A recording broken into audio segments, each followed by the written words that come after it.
Good afternoon, Ventnor, Margate, Longport. Anthony Delicandro here, Global Real Estate, and welcome to the Number Crunch, episode number 3, and this time for the Downnbeach communities of Ventnor, Margate, Longport. So, been an interesting last couple of years here at the Jersey Shore, and particularly these three communities in their close proximity to Atlantic City proper, coming off of just, 6 years ago was, or less than 6 years ago was Sandy, superstorm.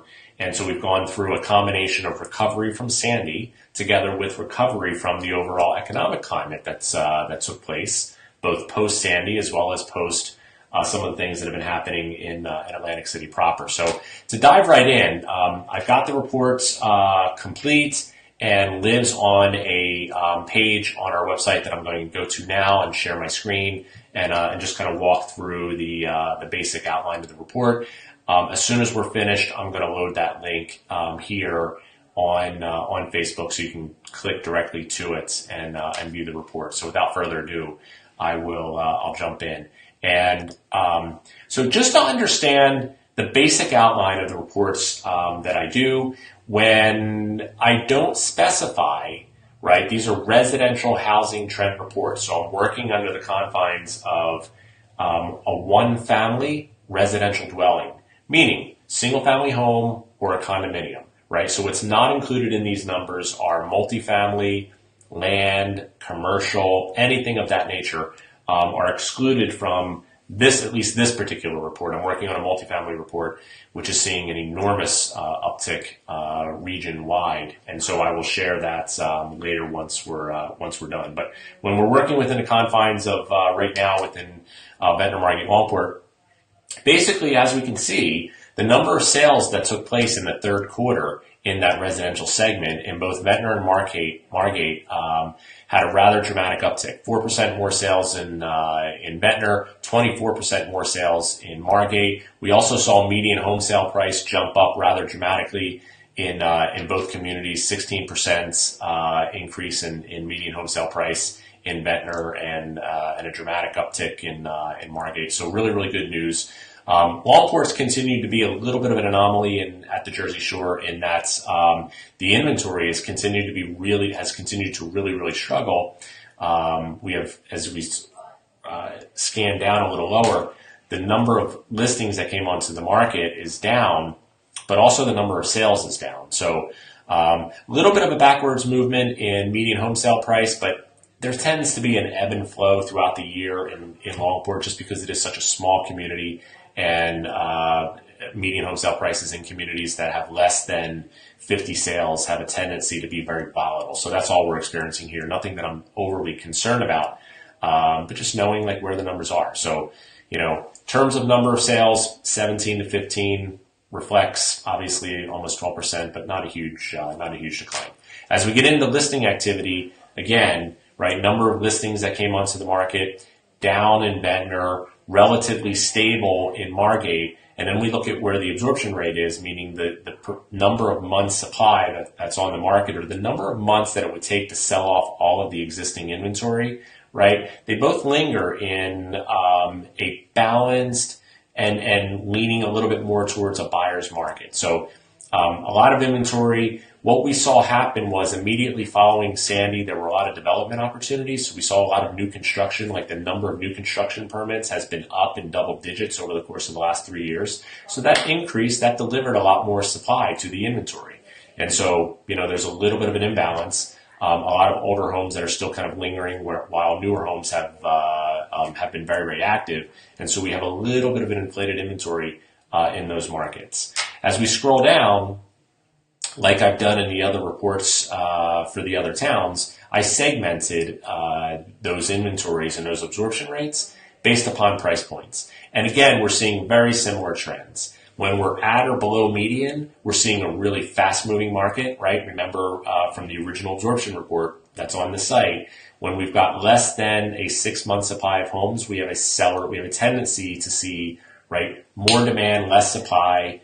Seller's market, prices have a tendency to appreciate. So we have less than a 6-month supply at median and below in Ventnor, not too far off in Margate, a little bit of a higher supply in Longport.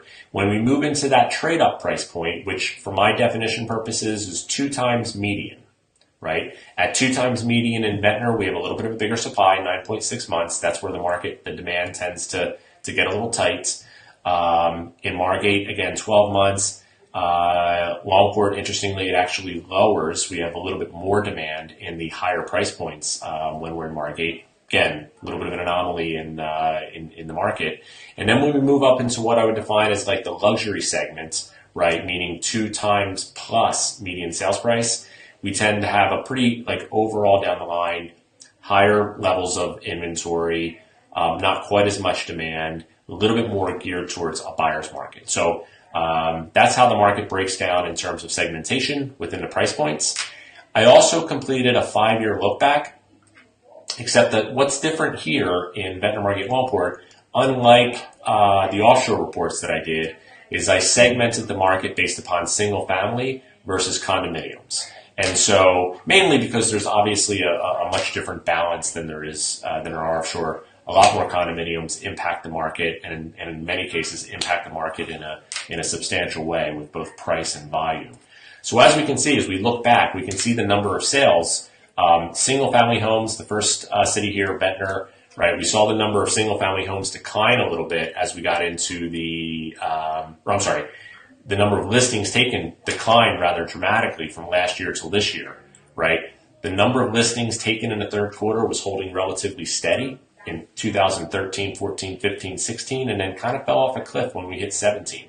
At the same time, the number of sales look as to the acceleration that took place post-Sandy, 26, 28, 48, right, 39, and then this year 48 again. So a big increase in terms of number of overall sales. Median sales price actually also took a little bit of an uptick this year, which is nice. When we look at condominiums, we see a similar pattern. The number of listings taken stayed kind of stable over the last 5 years, but we saw the number of sales, while it's down year over year, it's certainly up dramatically, more than double from where it was 5 years ago. So a lot of momentum in the condominium market as well. In Ventnor, we scroll down and we look at Margate, and similar numbers. We saw the number of listings staying relatively stable, the number of sales accelerating rather greatly. Big uptick in median home sale price of single-family homes in Margate this year, heavily influenced by new construction, right? The newer homes selling at higher price points, so it's pushing that median sales price up. When we look at condominiums, again, similar pattern, number of listings staying relatively stable. Not as many new construction condominiums as there are single-family homes, so that's largely a lot to do with that influence. But then when we look at the number of sales had a dramatic uptick over where they were 5 years ago, right? And same thing, big uptick in terms of sales price. When we scroll down into Longport, again, small, like microscopic in the scheme of things, microscopic market. We're only dealing with a market that had, like, in an entire quarter, 10 single-family sales, only 5 condominium sales, so not in an overwhelming market, and that's why we have a tendency to see big swings in terms of price point, because it's just the nature of the markets. But we're definitely seeing the overall dynamic is that from a single-family standpoint, number of sales have stayed relatively consistent. A little bit of an uptick in the condominium market in terms of number of sales, and overall, still dealing with a lot of inventory, and more inventory than we're seeing in the other communities, but definitely a market that's moving in terms of price point. So hopefully, if you're in the market to sell something, buy something, invest in something, hopefully this is a couple of minutes that can help give you some valuable information, and share some time on the website to be able to gain some knowledge to help you make like a good decision for yourself and your family as we move forward through not just the balance of what's left of 2017, but also as we move into 2018. As we scroll down on this page, we've got a great resource of homes that are available, again, broken down from single-family starter homes, trade-up homes, premium luxury homes, right, and then on into the same thing with condominiums, right, lower-priced condominiums under $250,000, middle-priced condominiums, and then kind of the upper end, more premium luxury market within the condominium space. Take a look. We also have information on every school in Margate and Ventnor. Obviously, no schools in Longport, but all the school information that would be impactful if this were to be a primary residence and schools were of consideration. You can check out the reports. And of course, we're available. Any questions we can answer to help your decisions in buying, selling, or investing here at the Jersey Shore. Reach out, message. We're excited to be a part of your influence, your advice, your consultation, and your family's plans. As again, we move through the balance of 2017 into 2018. We're super excited also for a big announcement we have that's coming up as we move into the end of this month, and our plans as we grow and expand here in the South Jersey region. So have a super powerful day, and look forward to speaking to you soon. Thank you.